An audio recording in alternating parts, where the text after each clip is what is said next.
পারুল, এবার তুমি ঘরে যাও। তোমাকে ছেড়ে ঘরে যেতে আমার মন চায় না। কিন্তু মন না চাইলেও এবার তোমাকে ঘরে গিয়ে ঝড়ের সামনাসামনি হতেই হবে। ঝড়? হ্যাঁ, ঝড়।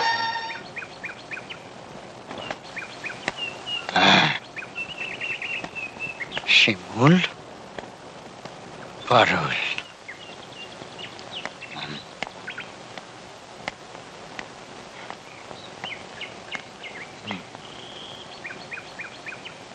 দাঁড়া।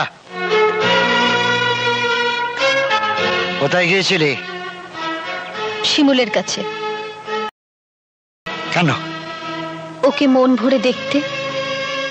আমার শরীরটা এখানে ছিল, কিন্তু মনটা ওর কাছে পড়েছিল। আজ এতটা বছর পর আমি আমার মনটাকে শান্তি দিতে পেরেছি। এবার তুমি যদি আমাকে মেরেও ফেলো, আমার কোনো দুঃখ নেই। মেরেই ফেলবো তোকে, তোকে আমি শ্মশানে পাঠাবো। আমার শরীরটাকে তুমি শ্মশানে পাঠাতে পারবে বাবা, আমার মনটাকে পারবে না। না, পারবো না। আরে সাগর মন্ডল না পারে কি? পারলে তুমি আমার মন থেকে শিমুলের নাম মুছে দাও। তোর মনটাকে আমি টুকরো টুকরো করে ফেলবো। আমার ভেতরের কোনো কিছুই তুমি খুঁজে পাবে না বাবা, কারণ আমার সমস্ত কিছু শিমুলের কাছে। তাই? তাহলে শিমুলকে শেষ করে ফেলবো? শিমুলের কোনো কিছুই তো তার কাছে নেই বাবা, ওর সবকিছু তো আমার কাছে।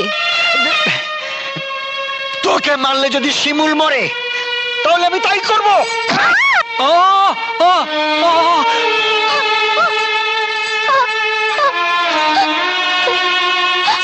কি রক্ত!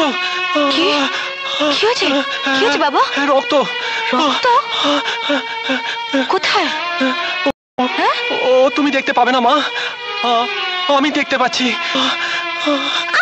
যদি শিমুলের আমাকে একটু আসতে পারো বাবা, আমার শিমুল কষ্ট পাচ্ছে। কষ্ট পাচ্ছে?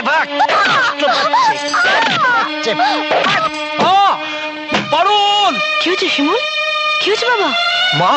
মা গো, ওই মন্ডলের বাচ্চাটা আমার পারুলকে মেরে ফেলছে। মন্ডল, আজই তোর শেষ দিন।